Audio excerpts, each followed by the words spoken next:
Hi, I'm Pav. And I'm Neil. And welcome to the Top 10 of Anything podcast. Let's start the countdown. 10, 9, 8, 7, 6, 5, 4, 3, 2, 1.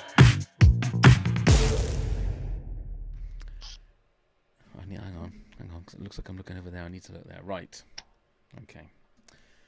The cover song, sometimes used to raise money for charity, sometimes just for fun, sometimes it's an attempt to better the original. All in all, the cover song can be hit or miss. Here's our true original, Neil, with 10 cover song facts. Why, thank you very much, Pav. So what I thought I would do in this episode is find out what was the top 10 most covered songs.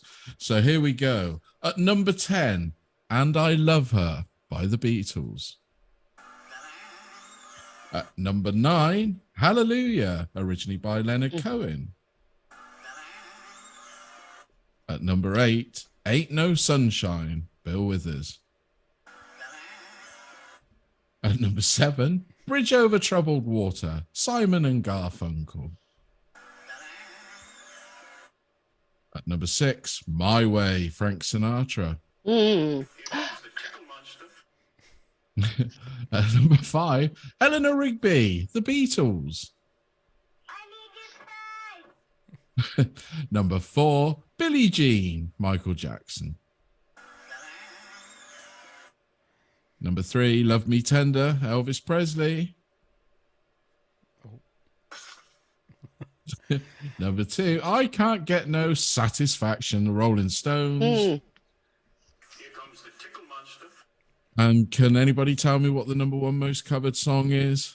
Let's play a little game with you Happy guys. birthday. No. I did mention it on a previous podcast. Did you? Mm. I feel like it's one that everybody should know. You should. Yeah. Yesterday, the Beatles. Oh. It's the I was most- gonna say the Beatles, Yeah. Well, but I you didn't know would've which been right. song. But it's amazing how many Beatles songs are actually in there. There were 3, but you know. It took me up to like number 5 in your list to realise, because I was thinking, Bridge Over Troubled Water isn't a cover song, surely. But you were talking about people That's that the covered original. Yeah, those songs, right? Okay. yeah, the most Anyway. covered songs. Anyway, welcome everybody to episode 69. Ooh. Yeah. And I couldn't think of anyone better to join us than Nancy. Hello, Nancy. Welcome back. Hello. Hello. Now, you're the one we've got to blame for how hard this one is going to be, because it's top 10 cover songs, and this was your idea, wasn't it? Yeah. Yes, it was. Why? Why did you do this to us? Because I like to be challenging. Because I mean, even myself, like, there's a ton of cover songs. There's a ton of really good ones, and there's a ton of really bad ones. And so I've gotten pretty particular with them. So if it makes you feel any better, I challenged myself because I got a list that's so long, and I only had to pick 10, and I couldn't figure it out for 2 months. Yeah. Yeah. It's been crazy. And the thing I didn't realize is I'll tell you, this is how I normally do my top 10s, is I will go off the top of my head, list what I can, and then I will always go to Google and put in that particular subject, because I know there'll be a couple going, oh, I forgot about that one. I was amazed with the amount of songs that I didn't realize were actually cover versions. You know, songs that people had made famous, so I thought that was their song. And then, oh my God, you like there's certain Beatles songs that they covered that I thought that was a Beatles song. I thought Lennon and McCartney wrote that. So that was something that really was an eye-opener. Right. Yeah. So obviously, Nancy, you said you had trouble. Neil, did you have trouble? Well, when you first gave me the topic, I thought, oh, is that going to be easy, hard? I'm not sure. I was a bit sort of perplexed by it. And then the more I looked, the same as you guys, you realize how many great songs are cover versions. And that's the Right. problem, isn't it? You And can it's the go fact that the on and ones on. that the songs that the ones that I really liked were ones that they made them their own, Mm, if you know what I mean. And then you think that's their song, and yeah, then that's right. I've got a couple Yeah. of those. I've got a couple of those in my top 10 that I thought, Yeah, I've definitely got some. yeah, And even down to like maybe it was a song by uh Nat King Cole and covered by Green Day, and Green Day made it to be like their sound. So yeah, Mm, it's like you wouldn't even think twice that it was a Nat King Cole song, you know? yeah. that's right. I think That's that's the right. mark of a good cover song is when Mm, they don't do it exactly the same as the original. They've Right. changed it. They've, like you say, made it their own. There was one that was in my top 10 for a long, long time. I'm gonna keep quiet in case it's in your top 10. But originally, I thought it's an 80s classic, and I thought, well, that's their song. And it was only a few years ago that I realized actually no, it wasn't. It was a song from the 60s, but their song is the definitive mm. version of it. You know. Right. Um, right. Well, let's jump into it because I'm fascinated to see what you guys have got in your top 10 here. So, Nancy, give us your number 10 cover song, please.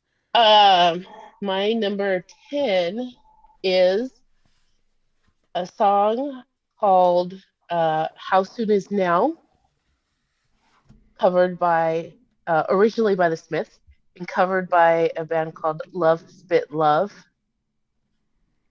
which is not a side project, but kind of like an in between project of the lead singer of the Psychedelic Furs. So, Okay. and I just learned that, to be honest, because like I've heard this song so much, so much, so much, and I never put two and two together that it was the same voice. Mm, So, Okay. but they did a really good job at the musical aspect of it, and while it still was kind of like Morrissey-esque, it was yet still his own, yeah. you know. And it was I don't know if you guys have ever seen The Craft, but it was on the Craft soundtrack too. Right. Was that Right. the film with Neve Campbell?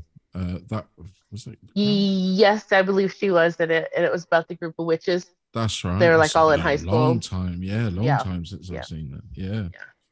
yeah. Yeah, 96. I was gonna try and play that one, but I can't find it anywhere. So there you go. But then so I won't bother because I can't find it. It's there. Psychedelic First. Didn't they do Pretty in Pink? Were they the one band that did Hmm. Pretty in Pink? Ah, Yeah, that's right. yeah. Okay. Yeah. I think that was their only hit over here, really. Was it? Over in Um, the UK. In the UK, I mean. oh, yeah, I'm because pretty I sure think they're because from New York. yeah, I I think. think it pretty much was on the back of the movie, and that was it, wasn't it? Oh I can't right. recall. I think over here. Wow. Okay.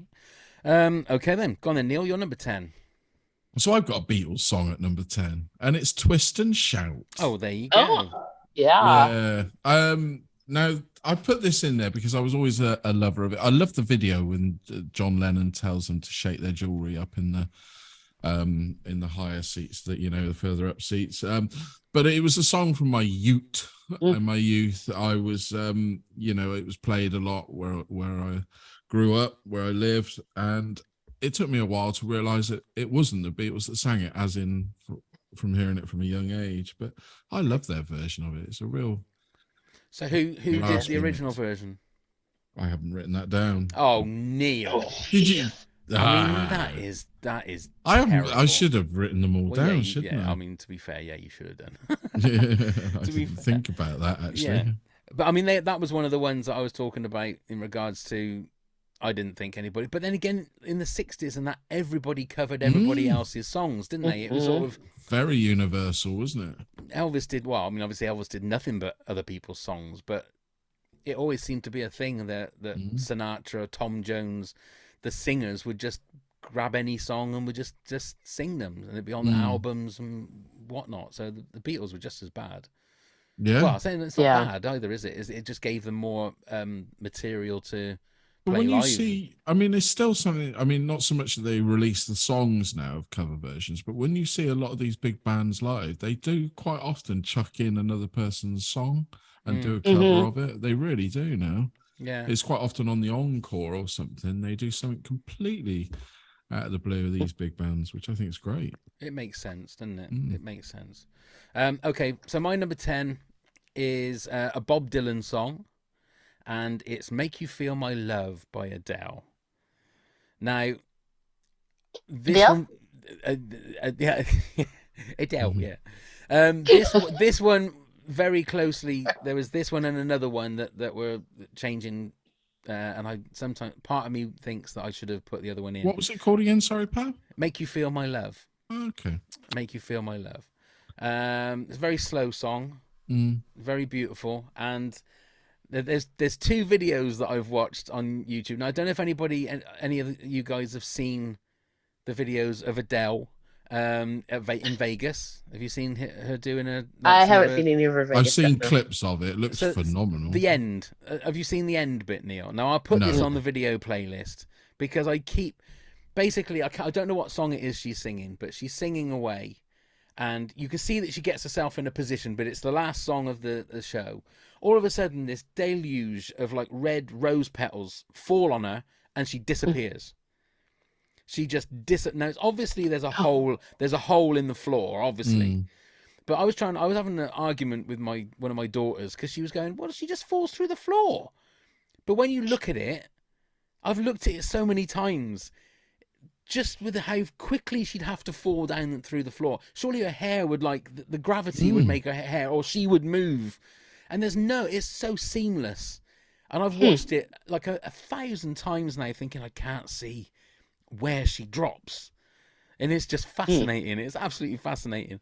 And there was another video where this woman was chasing Bob Dylan out of a hotel, wanting a photograph.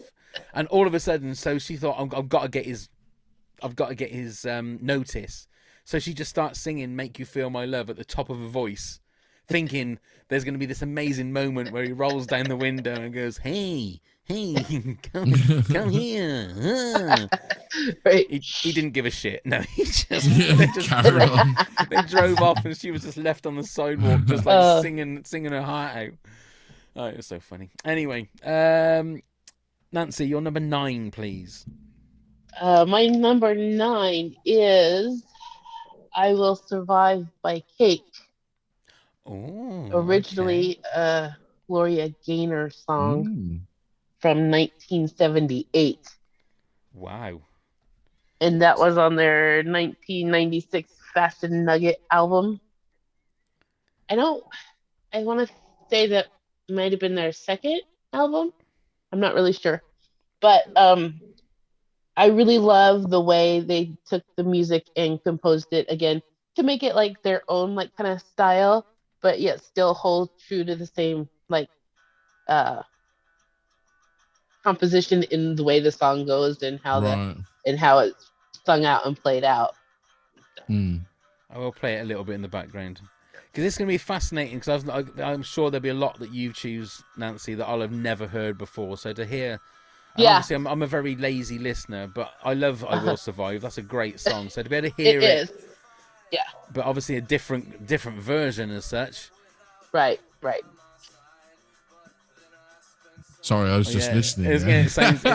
Yeah. It doesn't sound like disco, that's for sure. It sounds a little bit more sort of guitar based and stuff. Yeah. Cake, is it Cake, wasn't it? Cake. Yeah. Yeah. 1996. Did they make it over here? I mean, I've never heard of them, I must admit. No, I don't. What? I mean, I've heard of Cake. I love cake, but just not that kind of Who cake. doesn't like cake? No, exactly. But no, I'm not sure. I think, that's just somebody I'm going to have a look into. What sort of music would you classify them normally, Nancy? I would put them like in maybe like a definitely like a alternative category, but maybe like a kind of indie type alternative, because like the alternative genre has become this big. Yeah, So, that's true. It's kind of hard to, but like you would hear it on an alternative radio station. Right, yeah. Right, that's I'm weird. gonna have a listen, I've never heard of them before. But, That's your homework, Neil. Yeah, I'm on it. It's already written down on my list. A little delve. Indeed. Right, go on then, Neil. You're number 9. So this is a classic around the world. It's Tainted Love, Soft Cell. That was the one I was talking about Yeah. the 80s. Oh, yeah. It's I had to put it in here because it's such. I mean, I have heard the original, and I should have written all this down, but I haven't. So, and it's the Soft Cells version, and Mark Almoner's voice, is far superior to the original. Sorry to the original writers if they're listening to this. I apologize, but be grateful because. And this is probably one of the sounds of the 80s, isn't it? Oh, without a doubt. Absolutely. It's like I mean, a club classic, you know. You know. And it still gets a lot of airplay on the radio stations. Well, oh yeah, in this country and probably where you are, Nancy, as well. It just timeless classic, I think. And I didn't realize. I thought this was theirs growing up, and it was only probably a few years ago before the pandemic when I was doing something that I suddenly thought, hello. I didn't realize that was exactly. It was only a few years for me. Exactly the same. When I heard it, I thought, well, I'll come to one that's like this. I thought it was a song taking the piss out of the Soft Cell version, and making it sound like an old version. Until I realized that was the actual original version. I thought, no way. So 40 years, I thought that had been that was the version that was real. Yeah, but it is a classic one. Mark Almond is such an amazing talent, and he's got a voice that screams 80s discoteca, you know. Yeah, that's right. Yeah. Without a shadow of a doubt. He's just got a very distinctive voice as well, hasn't he? Beautiful voice. Beautiful. It's fantastic. That's a great one. Yeah. So that was very close. That isn't in my top 10, but it was very close. That does surprise me, pal. It was in, but every time I kept looking at new ones, it forced other ones out and forced it down. Right. So my number 9 is exactly again one of these things. It's a classic song that everyone, if you say the name of the song, you think of that person. It's Respect by Aretha Franklin. Right. It's the definitive version. Everybody knows it, but it's an Otis Redding song. And I didn't realize that until I was doing research. It was kind of quite nice because all the songs you saw on the list of, I thought, I can put that one in my top 10. Because I didn't realize that was a cover. Now it is. I'm going to put it. So that's one of the ones. It's one of those songs. I just think it's a classic song. And the fact that it's a cover song, that's a bit loud. It's a classic song, but it's a cover song, so it can be in my top 10. I don't know what you guys think of this song. It's just a classic song, isn't it? It is. Ugh. It is, and I think it was the topic of the song was something big for the time that she put it out, or both of them put it out. To be fair, you know, so it's a really powerful song, and her voice just. She's got a voice. Without a doubt there, wasn't it? Yeah. That's that. Well, they broke the mold with Aretha Franklin. I think, you know, there's a lot of people that probably think they sound a lot like them, but no, she's one of a kind. Yeah, absolutely. Without a doubt. Okay then. I was the thought, maybe someone would have Respect in their top 10, but it's just me. Okay. Nancy, your number 8, please. Okay, my number 8 is a song called Rock Me Amadeus that we all know and love from Falco. Yeah. Covered by a band called Front Line Assembly. Oh, I've heard of them.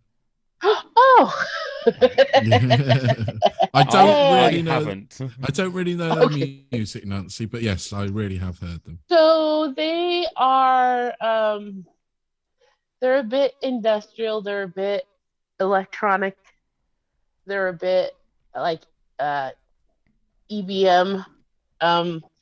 Again, they kind of fall into a couple different categories, if you will. But they took this song and gave it all the respect of Falco's version, and put the industrial spin on it, and more. This one's more dancey, I guess you could say. Spin on it, and so it's really unique to a cover. Yeah, and I noticed on the thing, it's featuring Jimmy Urine. Yeah, I don't know who that is, but that's what it says. Rock Me Amadeus featuring Jimmy Urine. So they're in. Yeah. I don't know who that guy is, but No. No. So you said you've heard Stop of him, taking Neil. the piss. Come on. So you've Yeah. heard of him, Neil. I've heard, yeah. I wouldn't know their music, but yes, I've definitely heard of them in reading different, music publications. Yeah, I've read Right. about. Yeah, Okay. yeah. I'd love to be able to say yes, I've heard this song and this song. No, I've just heard the name or read the name. I'm sorry. That's fair enough. Oh, they didn't bother translating it then. They kept to the. no, and I still don't know what they're saying. So No. That's the I don't know joy if of it. I don't know if I want to find out either. No, especially with someone called Jimmy Urine being involved. I mean, it could be anything, couldn't it? Now Right? it Yeah. literally could be anything. It's a classic song though. Rock Me Amadeus. Yeah, Yeah. I think it's a great album of Falco's. The whole album Yeah. is great. What was the other? Yeah. One of the really Genie. big- Do you remember Genie? No, I can't remember that one. I'm not going to sing it. Come on, come on. I Yeah, can't. come on. Number one, I can't speak German, let alone sing German. But yes, the whole album was in German. Who knew Oh, right. that would happen? Oh well, there you go. Go on then, Neil. You're number 8. You really got me. By Van Halen. Obviously, the Kinks did it originally. Van Halen did their version on the first album. It wasn't it, Nancy? I think. But yes, it was where I first discovered Van Halen and my love for their music, and I just love their take on it. I love Dave Lee Roth's voice. Have you ever seen him live, Nancy? No, I haven't. No. I mean, he still does a little bit now and then. I don't think they'll do Right. much now, will they? With the Yeah. Van Halen and everything. Yeah. But I just love this, and this was a part of my growing up soundtrack. Really, Hasn't David Lee Roth retired now? you never know with him. He said that Yeah. about 10 years ago. Oh, and did he? came Oh, back. right. Okay. Yeah. I think he still goes out and does stuff like with his own, like himself in a band, but I think Sammy Hagar is still fronting Van Halen if they're even doing anything now. Well, I don't think they are they? No, I don't think so either, but No. I don't think they are. But yeah, I saw Dave Lee Roth when he had the Skyscraper tour. Do you remember? Yeah, that's back in the 80s. Came over all of our heads on a surfboard. Of course he Dave. did. Of course he brilliant did. Dave Lee Roth. And he had Stevie Vai in the band then. Oh yeah. That was back in those days. So that was a sight to behold to see him play. Yeah. But yeah, it's just a version I've always loved. I mean, I love the original as well. So it's one of those ones where I love both. Love both versions. Great Nice. song. Okay. My number 8 is a classic tune. Now, when I was talking earlier on about, I can't remember which song where I was saying, Tainted Love, I heard the original and thought it was someone taking the piss and making it sound like that. This was what they did with this song. Now, I can't remember what year it was, but Wonderwall obviously was a massive, massive hit. Oh, yeah. Right. And then I think it was the late 90s, there was a band called Mike Flowers Pops. That's right. And they did. I don't think it reached America, Nancy, but they basically. I've never heard of them. No, they basically did like an easy listening lounge version of Wonderwall, and claimed that it was the original that Noel Gallagher had stolen from them, and it was all done very sort of like croony and. But it was also very tongue-in-cheek, wasn't it? The very band, tongue-in-cheek. Yeah, the band. Very but it was all shot like it was a 60s video. But it's all like Andy Williams or Perry Como should sing it. That's the arrangement of it. And it's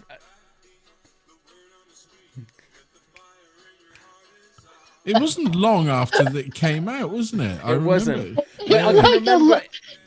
It's like lounge music. Exactly. That's exactly what it was, and that was the way that they did it. And some people were actually taken in and thought, "Oh my God! Like Noel Gallagher has stolen this old sort of 60s Austin Powers sounding sort of song."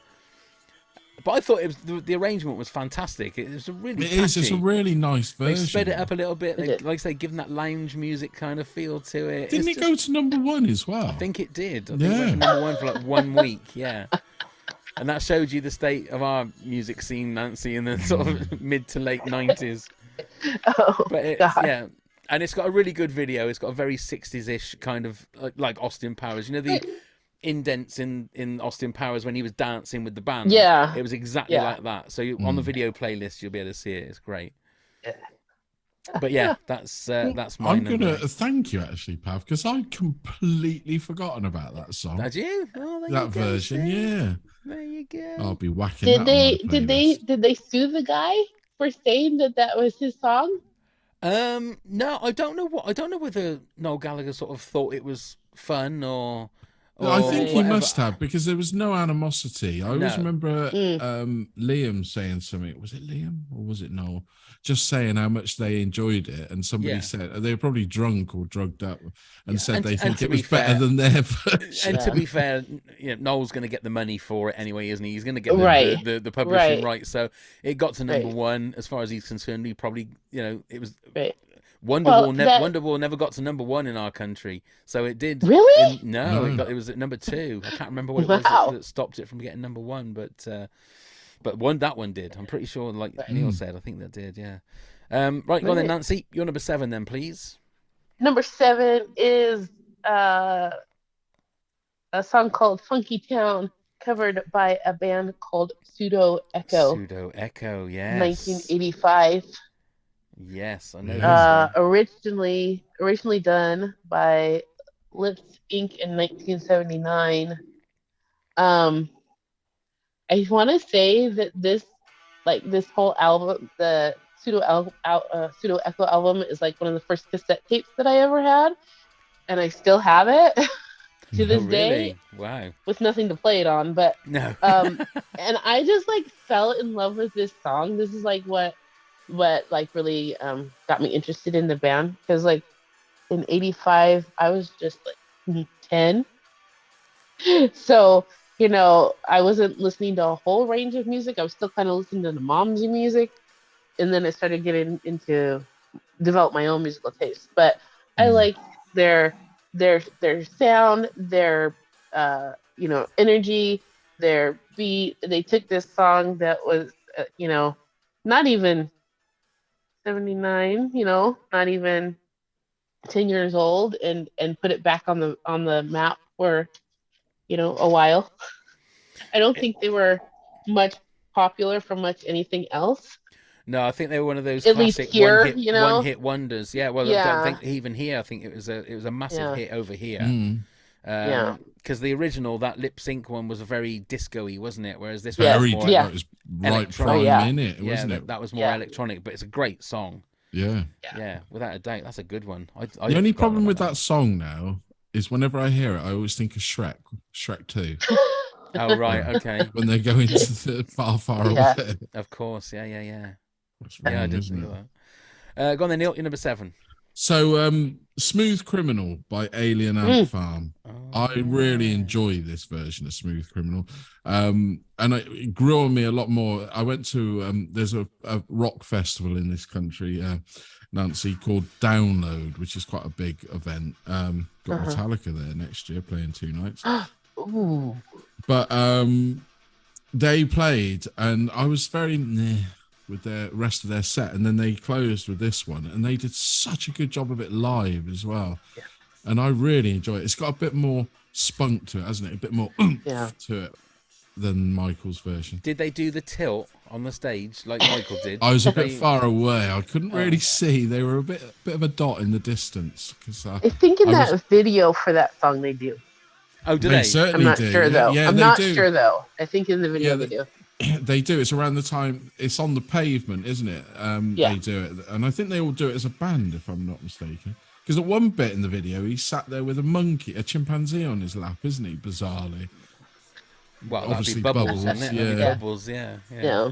But yeah, he was. It was a good version. Good And version. again, were they one hit wonders in this country? I don't think. No, they had another one, but I can't remember what it's called. They had a couple. They're still going now. I mean, it was only a few years ago. I think the Smooth Criminal though is like the only one that really that was the big hit, wasn't Alien it? for Ant them? Farm, That's what pushed them up the lineup, if you know what I mean. Yeah. Oh, right. Yeah, but they still play, and they still come to this country and play, and I mean, they don't play massive venues apart from obviously when they're doing the festival. I mean, they were on the main stage, but Wow. they were quite early in the day, if you know what I mean. Yeah. Yeah. Nice. Okay, my number 7. I have to thank Lindsay Pananen, Mm. for this one because I hadn't even heard of this one before I noticed her honourable mentions, and I listened to it, and it had to be in my top 10. So it's a classic 90s song, but done only the way that William Shatner can do songs. It's Common People by William Shatner. I was sat in my car yesterday listening to this, and I'm absolutely loving it. Just have a little listen. She told me that her dad was loaded. I said, in that case, I'll have a rum and Coca-Cola. She said, fine. It is totally batshit crazy. So I have to thank you, Lindsay. Thank you for putting. I mean, I know that he's done, like, I think, didn't he do? He's done loads of albums, hasn't he? Where it's like spoken word stuff. Yeah. Well, obviously the famous was Lucy in the Sky with Diamonds. Lucy in the Sky with Diamonds. Yeah. Yeah. Did he really? He did. You ought to see the video of him sat on the stool doing it. Yeah. It's so serious. It was. He's very earnest about it all, isn't he? He's not. I mean, I'm sure he's doing it as a piss take, but It must be. when he performs it, it's always like he's doing it as if he's doing Shakespeare. It's just so funny. But fair play to the guy. Fair play. I'm gonna have to watch. Did you say there's a video for this one? There is a video for that one, yeah. Right. Yeah. I'm not going to say anything. You just watch it. But yeah, that was an album that wasn't that long ago, I don't think. I can't remember exactly what the album was called, but fair play, yeah. And like I say, thank you, Lindsay, for that, because I wouldn't have known about it unless. No, I've never heard of that. Oh man, I'm gonna have to it's crazy. delve in on that one. Indeed. Go on then, Nancy. Your number 6, please. Number 6 is Ziggy Stardust by Bauhaus. Oh yeah. Oh yeah. Which I forgot about we that. all. Well, I know now. For the longest time, I thought it was originally a Bauhaus song because it definitely fits their repertoire. But later I learned that it's a Bowie song. So, and I've actually seen Peter Murphy when he was doing some of his solo stuff. He did. Oh no. What's the song? Ground Control, the Major Tom song. Right. So Peter Murphy did that one live, and then it all made sense. And I was like, you know what? He does pull off a very, very amazing David Bowie. You know. I mean, I wouldn't know any other Bauhaus songs apart from this one. Did they? What other big hits did they have? Or am I disappointing you now, Nancy? I'm sorry. The problem here, Nancy, is I think that was their only track that they've properly released or made a hit of here, as it were. Not a hit, but was known. How can they're from there? How can they not be popular there? Yeah. Was there not? I mean, I don't know. Like I say, I don't know.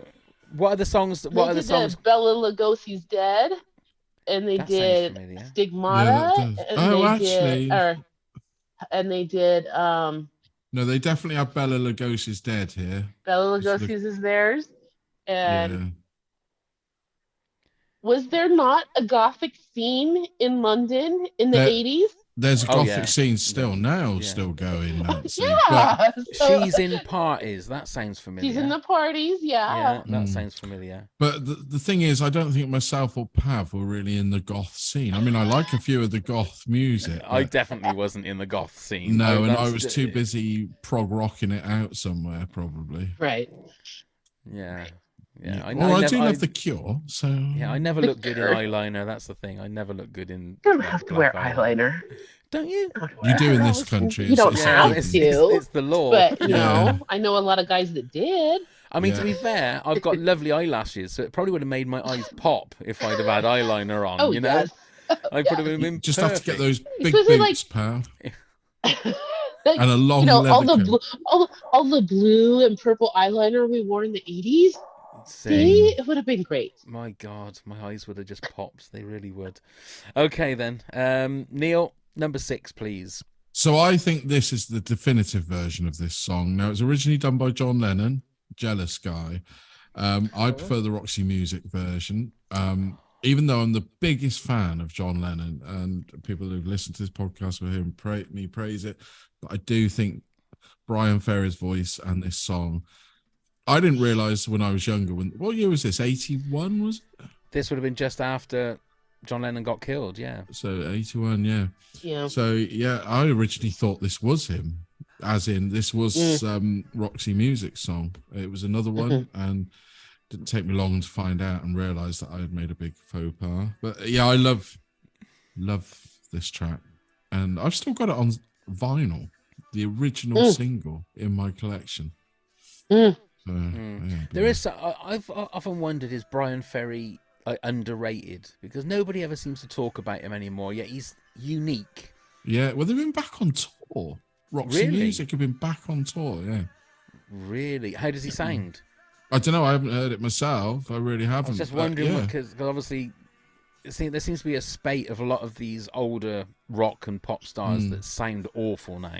Yeah. And I whenever somebody says, "Oh, so and so is back," I thought, "Oh God, are they Bruce Springsteen back, as in they sound fantastic, or are they John Bon Jovi back and they sound terrible and should just quit?" You know, because there are so many that like some. I'll have to Google it. And he had a very distinctive voice, didn't he? Absolutely. Yeah, absolutely. And it makes you wonder whether that sort of thing would still be strong with age. Or, I don't know. That'd be interesting. I'd have to have a look at that. I really would. Okay, great one. Yeah, I should have had that in my top 10. That's a great song. Anyway, okay. My number 6, it's another Beatles song, and it's With a Little Help from My Friends, Joe Cocker. I love the energy of this. But well, it starts off obviously with a lot of energy, then it dies down to a very nice soulful, and then sort of that bit that goes ding ding ding ding, and then the backing vocals come in.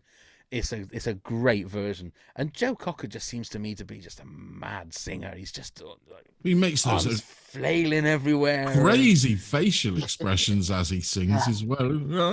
But one hell of a voice. Yeah, you cannot.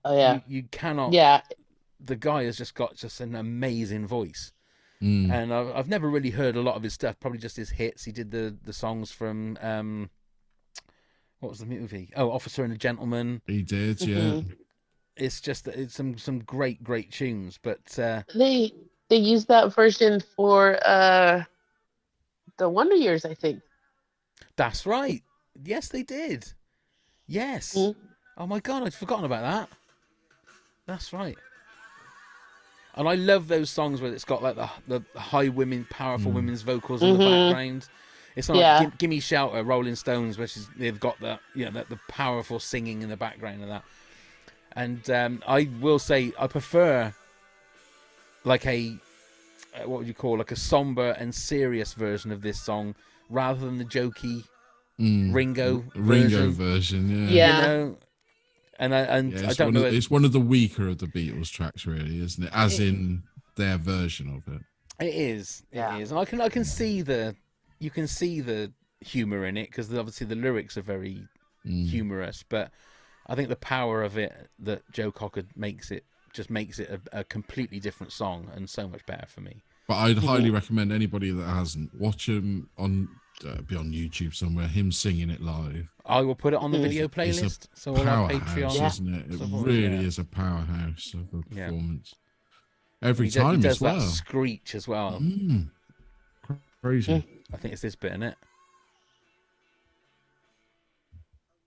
Oh no, it's not. Okay. I was building that bit up then. I was building it up anyway. Right then, Nancy, your number 5, please. My number 5 is a song called "Solitary Man," covered by a band called Him. Oh, I've heard of these. H-I-M.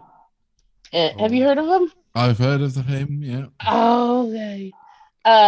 Originally done by Neil Diamond. The only person in all of that I'd heard of before was Neil Diamond. Neil Diamond. I hadn't heard any of the other ones. I was looking to see if I could find it so I could. Oh, there we go. Yeah, you should. It's they're from Finland. Oh, right. Okay. Yeah. It's still And going now, I believe.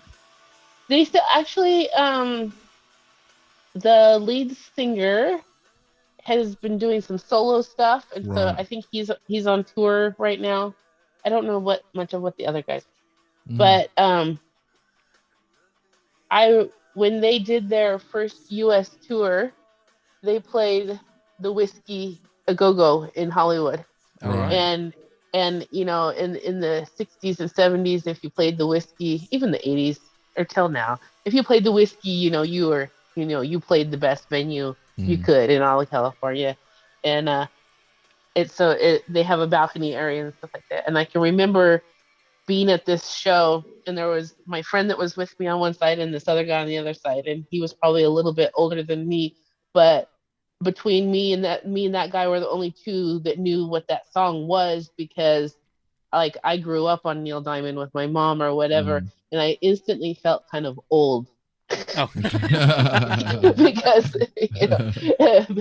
because but I mean it helps, and here again it helps, reintroduce an old song to a new audience, Mm. right. and And I they think did a really that's what cover versions should do, isn't it? Yeah. Definitely. Yeah. right, and him did a really really like good musical run com- compose. They wrote good music to go with the work, Okay. while still keeping it true to its form, you Right. know. Mm. Nice. Okay. Yeah. Can't beat a bit of Neil Diamond either, can you? That's the No, thing.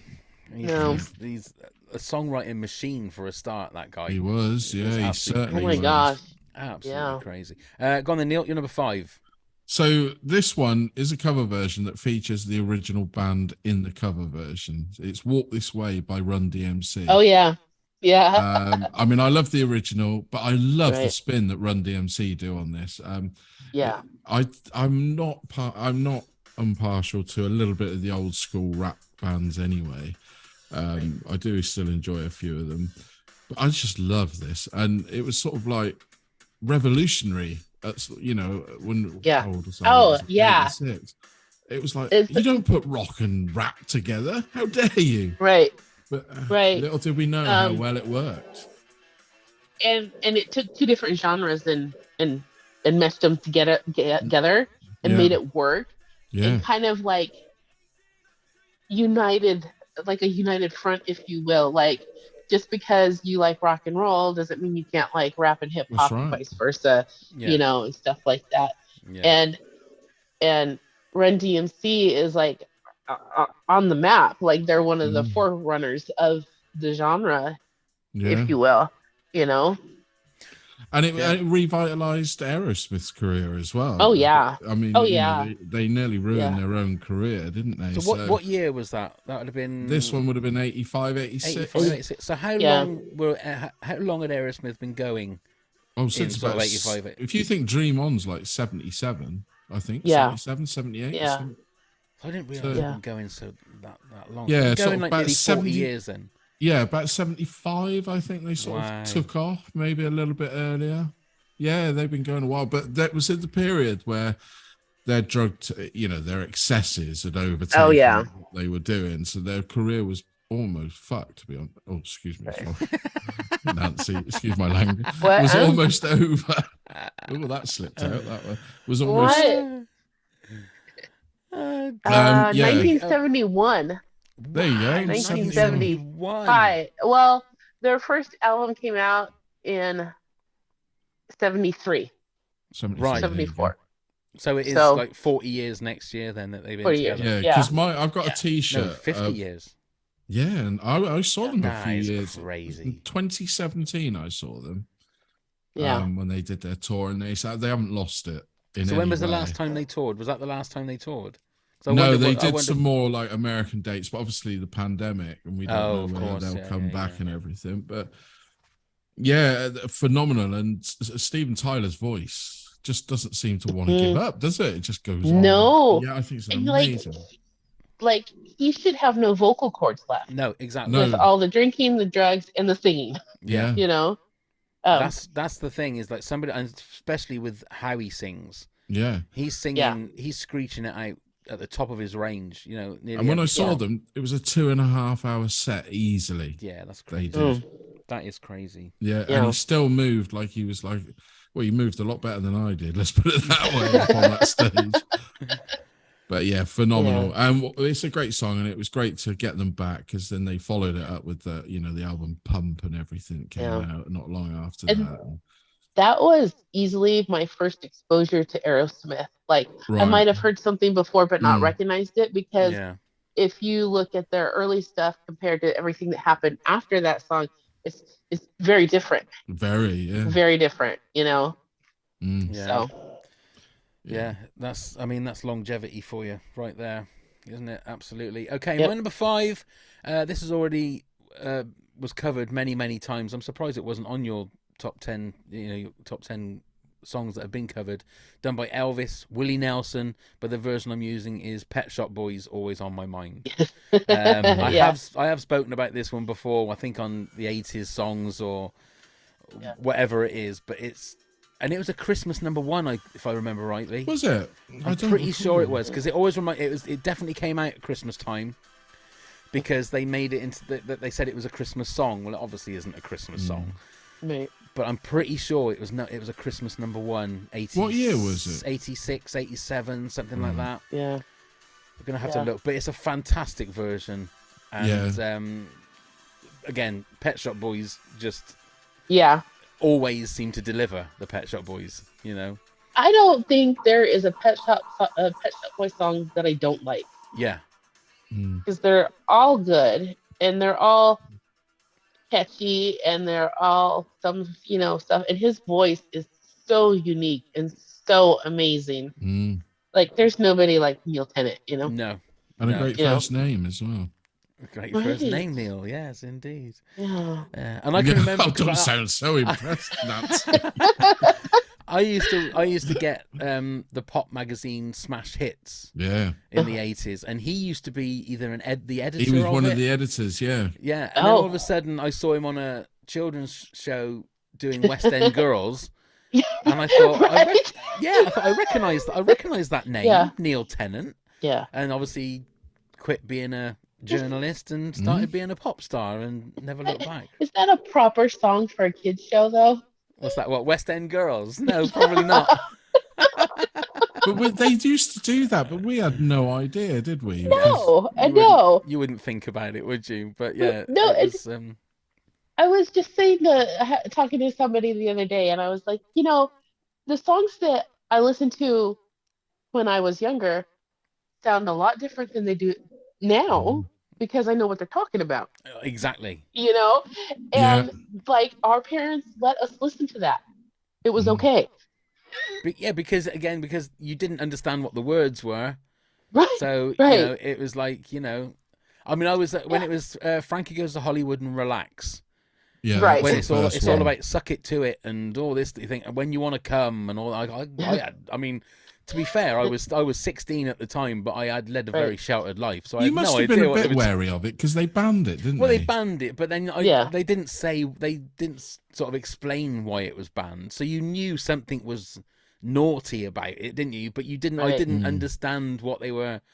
I didn't understand that's fair enough. The personal minutiae, if I want to borrow that from another podcast. Right then, Nancy. I don't have a tune for it now. No, that's fair enough. You can work on that and send it in. Nancy, your number 4 then, please. My number 4 is The Man Who Sold the World, covered by Nirvana. Oh, that's my number 2, Nancy. Ah! Yeah, I'm a huge fan of that song. Well, I'm a huge fan of that whole performance, but yeah. I am not like the biggest Nirvana fan. They're not like my top band or anything like that, but there are some songs that I do like by them, and this one is it just really kind of gets you every time, because here again, Nirvana took the same musical composure of the original song, but Kurt Cobain singing it with his throaty, rustic, Mm, kind of rough voice, but you can totally like feel him like channeling David Bowie, if you will. yeah. You know, You definitely can hear tones of Bowie in it, can't you? yeah, If you when you yeah, listen. But God yeah. forbid, don't listen to Lulu's version. What, as in Scottish Lu- singer Lulu? Yeah, Scottish Oh, singer Oh, Lulu, okay. her All right version then. of it. Oh dear. Okay. So was this part of the like MTV Unplugged? Yeah, yes, yeah. yeah, Ah, right. and Okay. I think that was like the only thing it was ever released on. Mm, Like Oh, they may right. have done it live in the past, I don't know, but this in that unplugged series, I don't know if they showcased it over there, or if they had the UK version. well, Yeah. no, No, we But what we we saw. used to see them. Yeah, we used to see Yeah. them. okay, there's some pretty like really amazing episodes, and even of like people that you maybe don't even like, Mm, take away all their electric sound and all the just make it whatever unplugged, Mm. and it makes it sound a whole different mm, world. Yeah, I can remember Yeah. the Oasis one because it was Mm, shrouded in controversy because yeah. Liam apparently Sosay had a sore throat on the night, so Noel had to do all the vocals, and Liam was at Yeah. the like up in the gods of the theatre wherever it was being done, shouting Yeah. abuse at Noel all through the thing. But it was an amazing like Yeah. it's so much better with Noel mm. doing it. Yeah. Springsteen did a really good one as well. I think it wasn't with the E Street Yeah. Band; it was with his like younger band. But yeah, he did a really good. Pearl Jam's one's really good. Oh, is it? Mm. Yeah. Okay, if you say so. I'm not a big Pearl Jam fan either, Well, I think but they're I have seen them live, There you and they go. See, do Nancy. a really good live show. You know. yeah. I don't sound so happy, Neil. Yeah. You've got somebody else there in No, your they corner. do an amazing. I was waiting for your reaction. They doing a phenomenal live show, don't they, Nancy? What, Yeah. you know, you never see Yeah. the same. They never play the same set each night. I think you're in for a Yeah. treat. And when I saw them at the Greek amphitheater in Hollywood. Well, it's kind of Hollywood, I guess. But anyways, it's in California, and it's this big open, theater, Mm, but it's up in the middle of kind of in the middle of a residential area, but it's all surrounded by trees and it's kind of foresty. So the acoustics are amazing. Oh, right. Amazing. Yeah. Like if you ever go to California and you want to catch a show, do it there Right, right. for the okay. acoustics Get alone, him to the Greek. Well, maybe that might make it Yes. sound better for me then, Neil. Yeah. If Well, I maybe watch Pearl listen to the Jam, Unplug. You might like the Unplug. I will. Yeah. I'll do that for Yeah. you. Even all just right? listen to Black, the song Black. Yeah. It's a nice Okay. ballad that they do beautifully on the Unplug. Okay. Yeah. I'll give it a go, Neil. I wanna like something that you like, Neil. I can't. I just do, and I can't. We need to How find can you something. be how can you be best friends and not have any music in common? Opposites attract, Nancy. Opposites attract. I think that's what it is. It's like Yeah. I'm the missing piece of him, and he's the missing piece of me. But the thing is, We there's- complete each other. we do. There is also a lot of music that Pav likes that I do like. It's just, alas, there's a lot of music I like that Pav really I just just can't. I just can't. No. Go on then, Neil. You're number 4. So I prefer the original to this, but I do love this version. So if I'm going to have a version of a cover version, it will be this one and this one only. It's Hallelujah, Jeff Buckley. Okay. All I can say is the heart and soul in this version, and I just think it's beautiful. That's all I can say. His version is beautiful. I mean, like I said, I do prefer the original because I'm a Leonard Cohen man. I love his music. So this is the nearest we're going to get to a cover version of Leonard Cohen's that is worth something. And it's just gorgeous, isn't it? And poignant. And it goes on though. It's about 9 minutes long, I think. Oh my That's God, all. is it? Mm. Yeah. Oh, this is the 6.5 minute version. Yeah. So. But And again, sorry. go on, carry on, Nancy. What are you going to say? It's like a really it's a powerful powerhouse of a song, Mm.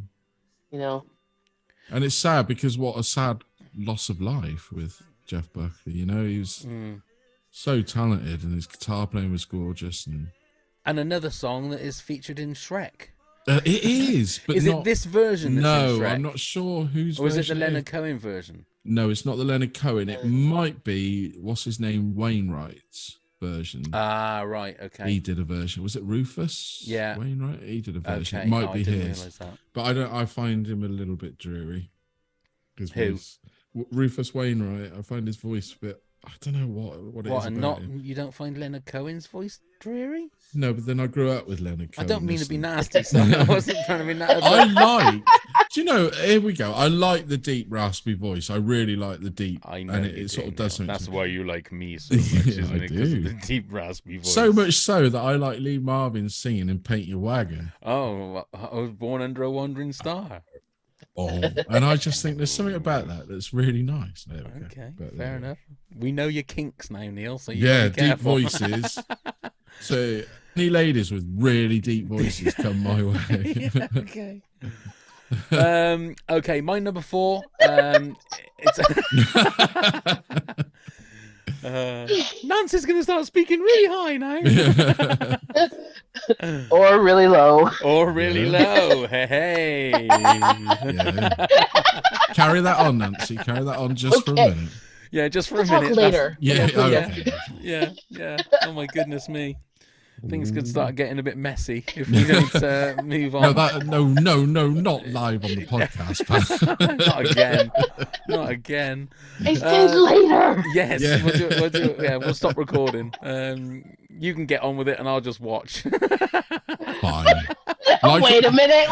Like always, Pam. Like always, it's We'll fine. switch to the OnlyFans account, and we'll all make a fortune. But can I ask one request? No scorecards this time. No. I promise. Definitely not.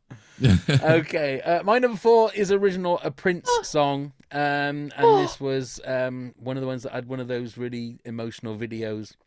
Nothing Compares to You by Sinead O'Connor. Yeah, beautiful. Yeah. It's so simple, but Mm, she just looks beautiful in the video yeah. with the single tear rolling down her eye. Just Breaks very- your like I say, heart to It's me. very, very simple, but very effective. Mm. And with like a tear running down her cheek, just like Nancy at the moment, but for different reasons. And I must admit, as much as I love Prince, I do prefer this version to the Prince like original version, which I don't think was ever actually properly released. It was an album No, I track don't think or it on was. a I think I they don't put it on a think B side or yeah, I something. think it was on his Yeah. B-sides album. Yeah. But yeah, as an actual song, I'll put it on. But Sinead O'Connor's voice that just is. Oh, you could just She has listen a to it.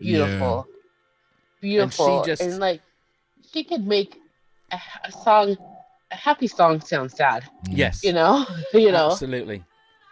Yeah. And she's just got a fantastic. It's just Yeah. it's one of those perfect things. The video goes well with the song goes well with the video. It did make me want to listen to the Prince original, but as soon as I Right. listened to the Prince original, I thought, well, that's not actually a patch on this version, because it's like I say, I'm a sucker No. for strings. I love having strings and cellos and stuff in slow songs especially. So yeah, that's a beautiful one for me. Thank you Yeah, very you're much. quite right. It's a beautiful song. That's my number 4. beautiful song. Yeah. So go on then, Nancy. Your number 3, please.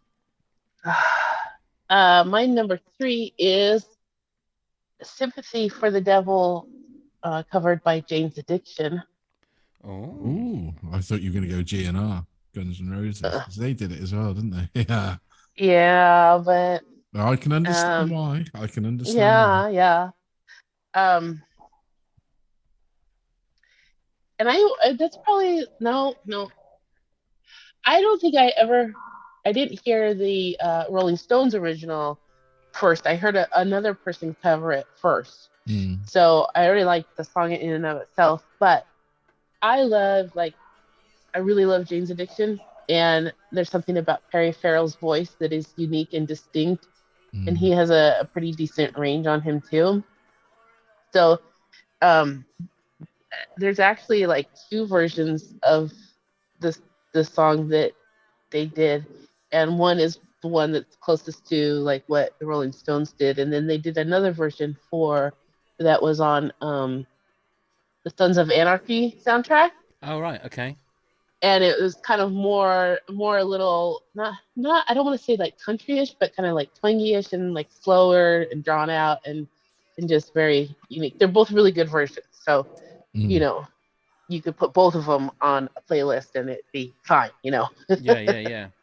But I must admit, I'm not au fait with Jane's Addiction. I think somebody, one of our other American friends, was talking about them on another podcast, and I just don't know But anything they're about pretty them. successful here, though. But Yeah. I don't think they Yeah. really had sort of hits here, if you know what I mean. They're more of right. Right. a touring band that people love to go and see live. I mean, Yeah. are And they they still put on doing? a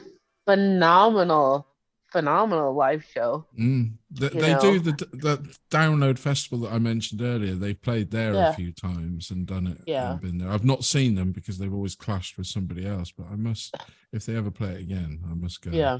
Oh, right. I mean, it's totally worth it to Mm. especially if they're like at a festival setting because there's more than one band playing. Yeah, But I'm sure you'll stay in front of them because they're that good. Right. Yeah. I will definitely check them out next time they're playing. Yeah. Okay. Go on then, Neil. You're number 3. So this song was everywhere this year. No, with thanks to Stranger Things. It's Running Up That Hill, but it's Placebo's version. Uh-huh. I'm a big fan of Placebo, and I love their album covers, and I love this song. And of course, when all that hit off with Stranger Things, and people were unaware of Kate Bush, which is always a bit odd, but you should always go and discover Kate Bush. We actually heard a youth say, why have they playing a cover version of Placebo's song? Oh dear. Dear. But yeah, I think it's a beautiful version. It's just haunting. Are you a fan of Placebo? I only know a couple of their songs. I must admit, I've never heard this version, so I will look forward because I love Running Up That Hill. Yeah, I find it really haunting. I loved it before the whole. I think because I love that song, that made that scene in Stranger Things all the more powerful. Yeah. But I mean, I loved the whole album. I mean, I fell in love with it back when it came out in '86, whenever it was. Yeah. That Hounds of Love. Yeah. Just such a good album. Yeah. And it still is to this day. Such a good album. Yeah. I will have a listen to it though, because they used it in a movie, a vampire movie, and it I can't remember which one they used, and it was very effective in it. Very effective. William Dafoe was in it. Daybreakers or something. So it sounds like it's one of those songs that they've taken a fastish song and made it into a. Does it speed up or does it? Not particularly, but they put the Placebo sound on it, so that I think it's wonderful. Do you like it, Nancy? That version? I do. Yeah. And then of course, when the resurgence with that song came out with Stranger Things, you started all the other versions that people have done start coming up too. Yeah, but a lot of this is such a great song. Yeah. I've never heard of it before. Yeah, it's only been around 30 plus years. Yeah. Right? Unless you were born after, at least like 10 years after it came out, you might not know it, but you should know it anyways. Yeah, that's right. Yeah, I mean, the joys of my children, they kept saying to me, thank God we knew it. Thank God we were part of the original. Thank you, Dad. Yeah. Because I played the album when they were younger and that. Yep. So it works a treat. But yes, I'm a fan of Placebo. I love Brian's voice. I think he's got a unique voice. So. Excellent. Okay, I'll put it on my list, Neil. Maybe that could be the one. Placebo Hopefully, I find it really haunting, but you never know. And they did it, but let me just say, they did it before they started doing it in TV adverts. In this country, John Lewis every year release an advert, and it's the same trope. They slow down a popular song, put a heartfelt message underneath it, and try and sell you shitloads of overpriced stuff. Yeah. But they did it well before anyone else did it. Okay. So we'll give that a go. Okay. My number 3, Dolly Parton, Whitney Houston, I Will Always Love You. And again, this was one, no idea because I was a massive Kevin Costner fan, as anybody who's listened to this podcast knows. So I loved watching The Bodyguard and Whitney Houston. Such a wasted talent. It really was. That voice. That voice. Just effortless, but she had absolutely everything. That was the thing, Whitney Houston. So again, it's a really good movie, great song, and I had no idea that this was a Dolly Parton song. I just thought it was a great movie song. The Dolly Parton version is really, really nice as well. It's really, really. It's not quite as good though, is it? It's I not as don't good as think. this. I mean, this is a real proper movie song that goes with Mm-hmm. a movie, with good like the whether it's a key change, but the bit where it all stops and then boom comes in, you know. But I could listen to Whitney Houston's voice all day, every day. Yeah. God damn you, Bobby Brown. Speak to Pav. Come over here, you ass. Well, what did you do? It wasn't really Bobby. Was it? I mean, Bobby Brown. I suppose it was his sort of fault, allegedly. But Oh, let's just put it out there. you know, They both had their fair share of problems. they did. They did. Not everybody makes it out alive. No.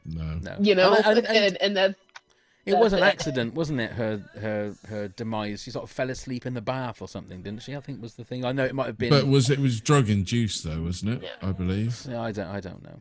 I can't remember for sure, but I want to say it has something to do with the drugs. Yeah.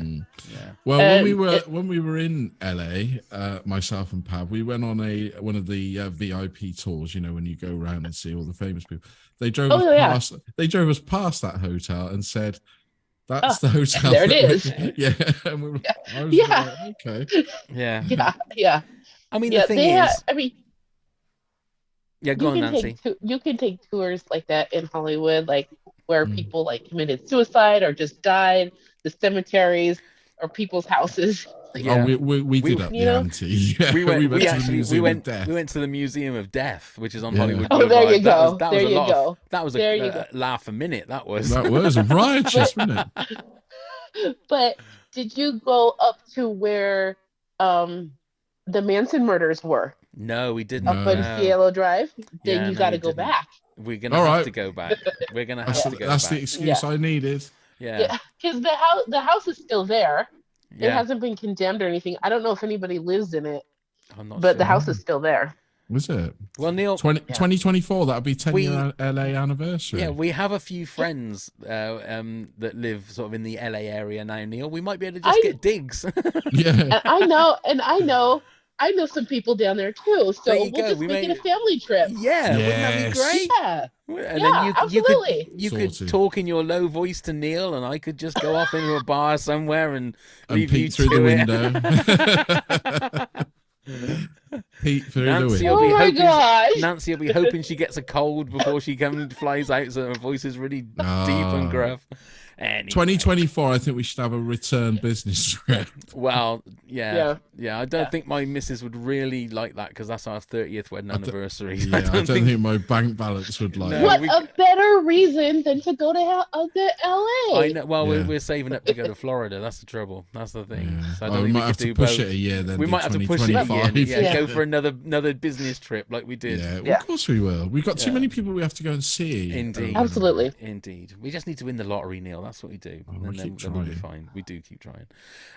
Okay, so that was my number 3. So, Nancy, your number 2, please. Number 2 is Hurt by Johnny Cash. That's my number 2. Hey! That's my number 2. Yes. What do you want to say about it? You know, like Johnny Cash in and of himself is a unique character. He's got a lot of music, a lot of history, and just a big stamp in the music industry, whether it's country, rock, or whatever. And this song is totally something for him to tackle and do, and he did a great rendition of it. And like he is like a perfect like companion for Trent Reznor with singing this song, because they both, you can feel from both of them like the energy and the hurt and the despair and the just total breakdown of, you know, what's going on in the song.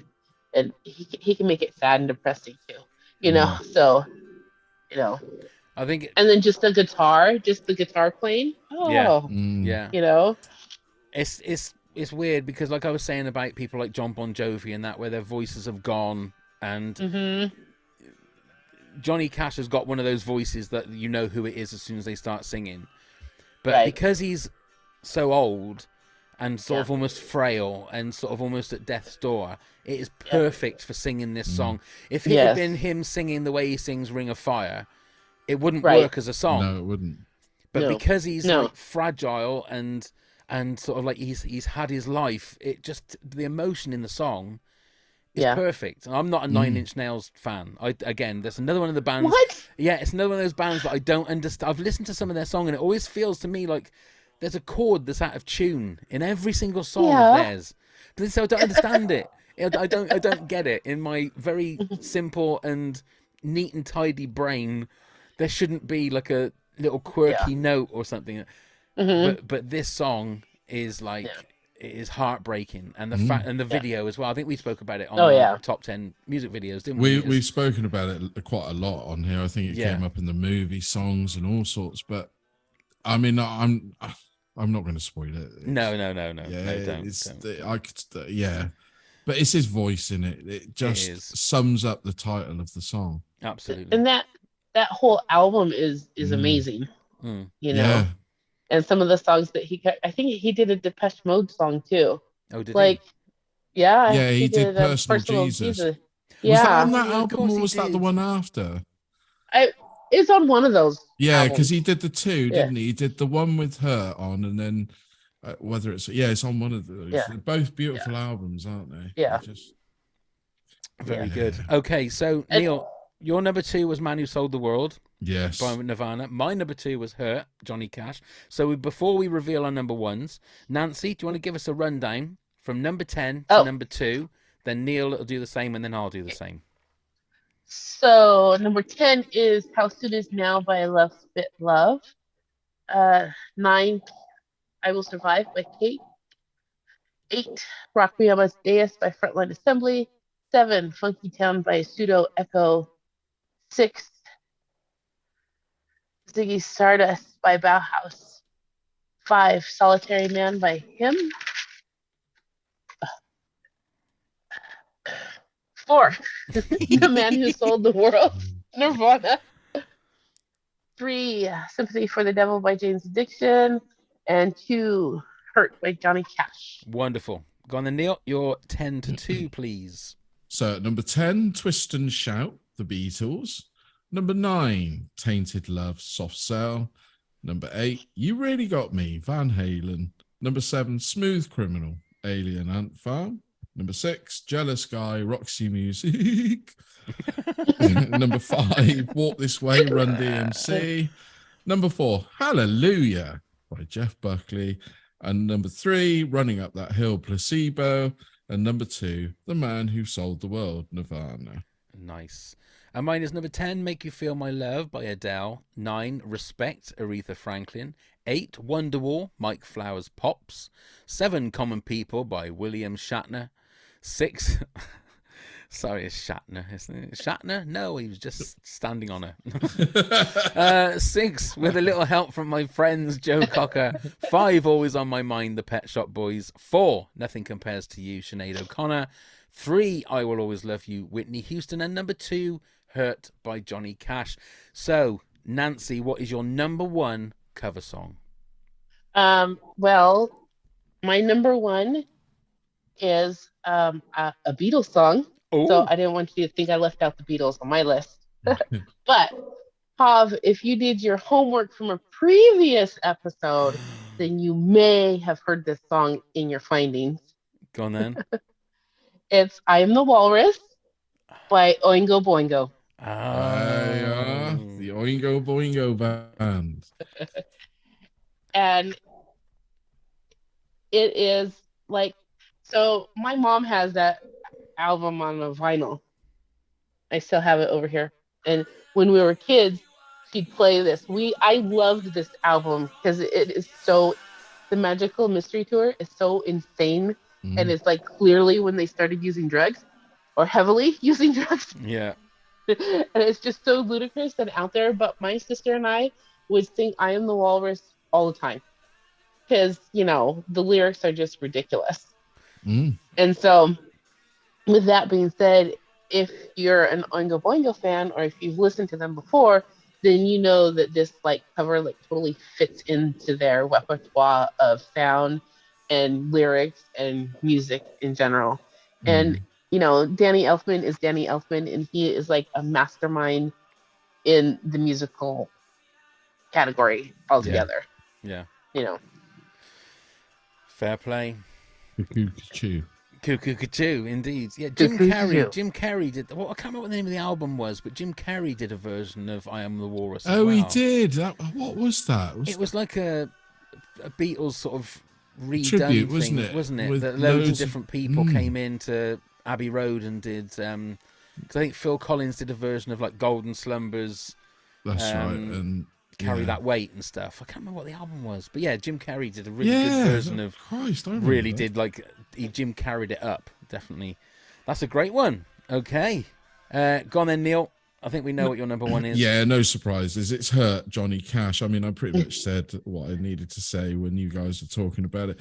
Just suffice to say, it's a beautiful song, timeless song, and dare I say it, like everybody else, it's a better version than Nine Inch Nails' version, because I think his voice suits it perfectly. And I love Nine Inch Nails, but yeah, I think Johnny Cash it was a song written for him. I think it was absolutely. You know, yeah, and subconsciously. It's a perfect fit for the end of his life, if you know what I mean. Absolutely, completely agree. My number one is a Simon and Garfunkel song, "The Sound of Silence," but the Disturbed version. Wow! Oh, really? Absolutely. Ooh. Now, back during lockdown, so what was that, 2020? I was doing like gigs outside my house on Facebook Live and for my street. And I can't remember what, every week I would pick a theme and then people would say, "I'll do this song, do that song." And loads of people kept saying, "You got to do the Disturbed version of Sound of Silence." And I kept going, I heard Disturbed and I thought, that's going to be one of those bands. I said, there's no way I'm going to do that. I'm not even going to listen to it. I said that it's because I'm just not going to do it. And then somebody messaged me again and said, "You need to just listen to the song. Just listen to the song. That's all you need to do." And so I listened and I thought, oh my God.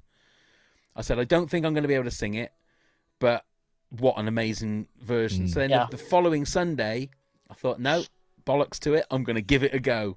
And I sang it and then fell in love with the song even more. I managed to sing it the way he sang it. And I thought I was so chuffed with myself that it made me love the song even more.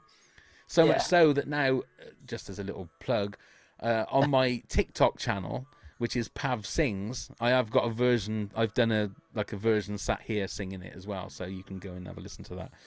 But it's just, I love that song anyway, but that version of it is so like heavy and emotional and just everything that's in it that's great in a song. And his voice is amazing. It is amazing. I've never listened to another Disturbed song. Because Down I don't with know. the Sickness. Have a go at that one. No. But is it all sort of? It won't be your cup of tea. Yeah. I mean, Right, okay. again, I've seen Disturbed live, fantastic, and he played this, and he gave a little context to it, and basically, it's a song from his childhood that he absolutely loved, grew up loving it, and always sang it, and then got the opportunity to record it because it's a complete departure from what Disturbed is, really. So, it's beautiful. I know exactly what you mean. And his voice does it absolute justice. Absolutely. And what a voice he's got. Oh, he's got an amazing voice. Yeah. Absolutely amazing voice. So there you go. That's our top tens. Let's do the honourable mentions. At this one, Samantha said Mark Ronson and Amy Winehouse's cover of Valerie.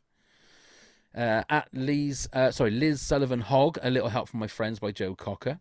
At Dawn Sardella Ayres. Now, hello, Dawn. We want to give you a major shout out because you are now also a member of our Patreon. So thank you so much, Dawn. Thank you. Yay. Welcome to the club. You'll be getting your badge through the post and an invitation, same as Nancy, to come and be a guest on the pod. We will sort that out for you. But she says, we all know it's Johnny Cash's Hurt, but there are a few other faves of mine to throw on the pile. First, I love that Carole King gets royalties from Aha for Crying in the Rain.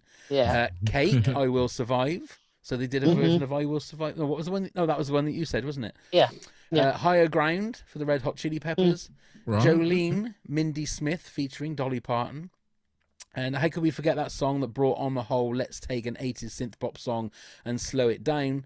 Even Tears for Fears performs it differently live now. It's Mad World by Gary Jules. Mm-hmm. Yeah, it's beautiful, isn't it? Brandon Watson says Jeff Buckley's Hallelujah is amazing. So is Johnny Cash's Hurt. I think my fave, however, is Hotel California by the Gypsy Kings. Oh. Okay. Brisa said The Sound of Silence, Disturbed. And I love that they made it their own, totally different feel from the original. Gabor Meester, lovely name that. Morrissey, Back on the Chain Gang. Morrissey adds that wonderful whining touch you've got to sing along. Maria Pereira, Dark Paradise, covered by Tiger Army. I don't care for Lana Del Rey, but I absolutely love this version with Nick 13's voice and that old school Gretsch guitar sound. Oh, very technical there. Now, is it Gigi or Gigi Humphrey? Gigi. Yeah. Johnny Cash's version of Hurt by the Nine Inch Nails. Heidi Grande. Creep by Postmodern Jukebox. Rachel Davis is No Doubt's cover of Oi to the World. Is that right? Originally by the Vandals. And the Distillers. Oi. Oi, right. I just hope it wasn't it wasn't Joy to the World, maybe. I don't know. I think they're fun. And the Distillers cover of Warriors, originally by Blitz. I have no idea what you said then, Rachel. I had No Doubt was the only thing that I recognised from that. And Trixie Mattel's cover of Video Games, originally by Lana Del Rey. Video Games, great song. Stu Grant, Whiskey in the Jar by Metallica. Everybody Needs Somebody to Love by the Blues Brothers. It's My Life, No Doubt. Atomic by Sleeper. I Will Survive by Cake. They're a real favourite. Live and Let Die by Guns N' Roses. Jesus Doesn't Want Me for a Sunbeam by Nirvana. Mad World, Gary Jules. Hurt, Johnny Cash. And Feeling Good by Muse. Lindsay Pananen, this was the one. William Shatner doing Pulp's Common People. It's Magic. And Jamie Cullen's version of Lover, You Should Have Come Over by Jeff Buckley. Both versions are so sexy, she says, with a deep voice. Kerry and Gary Curtis, Easy Like Sunday Morning, Faith No More, or River Deep Mountain High by Erasure. Tennessee Alfredo Marquez, what a name. The Bird and the Bee covers of Hall & Oates songs. The entire album is great, but I can't go for that. Sarah Smiles and She's Gone are my favourites. Jen Berg says Tracy Ullman's cover of Kirsty MacColl's They Don't Know. That was the other one that was very close. What a great song. That is awesome. That is fantastic. Song. Paul McCartney was in the video for that one as well. I'll put that in the video playlist, even though it didn't make any of our top 10s. And I know some may find it irreverent, but Bare Naked Ladies' cover of Fight the Power delights me. At the God of Pod is Live and Let Die, Knocking on Heaven's Door, Sympathy for the Devil, and Black Leather, All Guns N' Roses. At And Why Not Pod said, I'm not sure if it counts as a cover, as Queen is still involved, but the George Michael version of Somebody to Love is incredible. Also, the Tom Jones Cardigans version of Burning Down the House, Hurt by Johnny Cash. And I'm currently enjoying Springsteen's cover of Do I Love You. He's got a covers album out at the moment. Yeah, I like his version of Do I Love You. But the Night Shift is... Yeah, that's the new single as well, isn't it? Great. I'm going to have to listen to the whole album. Stephanie Marquez says Pearl Jam, Last Kiss. Yeah, that's a cover. And Andrew Connor said Mrs. Robinson from the Lemonheads, Hurt Johnny Cash, Little Respect by Wheatus, and Twist and Shout by the Beatles. Whew. So there you go. And also, like I say, thank you very much, Dawn, for joining our Patreon. Bless you and thank you for your support. And we will see you soon, obviously. That's it. We've done it, Nancy. We've done it. Yay! Episode 69 in the bag. Almost. Neil, do you want to tell everybody how they can get in touch with all that gubbins and stuff? Right. Listen carefully. I'm going to do this very fast. God. Well done. There we are, Pav. Thank you very much. No. Thank you. Absolutely. No. You can find us on all the social medias. Do please give us a click, give us a like, give us a follow, whatever it is you want to do on there at Top 10 Pods. Email us at toptenpods@hotmail.com with any questions you may have on anything. Come and help support the podcast at patreon.com/Top 10 Pods. There's all sorts of rewards up for grabs, like being a guest, like the wonderful Nancy here. Check out all of our links via the Linktree. You can find the link in the show notes. So please do come subscribe, leave a review, rating, wherever you get your podcasts from. Come join the fun. Come and join the fun. Indeed, there's loads of other bonus material, and whichever tier you join, specifically, I think it's the top tier, or the top 2 tiers, you get access to the video playlists that go with each episode. The video playlist for this episode is going to be fantastic because there's some amazing music. That's it, Nancy. All we can say is thank you so much for your support. You're welcome. Thank you so much for just being you and for picking a fantastic subject as well. Yeah, I'll just start racking my brain for the next one. For the next one. You'll come and join us again in the new year, I'm sure. Absolutely. Wonderful. Absolutely. So thank you very much, Neil. Thank you very much, Pav. Thank you very much, Nancy. It's been a blast, a joy. Yes. I'll look forward to the deep voice next time. Okay. Oh, don't start him off. Right. He'll have to clean up his mess. That was only spilling my drink. How dare you? I'm sure it is drink. You drinking milk? Is that what you're drinking? Oh, let's not. We're getting far too. Oh, come on. Thank you very much, everybody, for watching and listening. It's time to go. So let's go start the countdown. Oh, goodness me. 10, 9.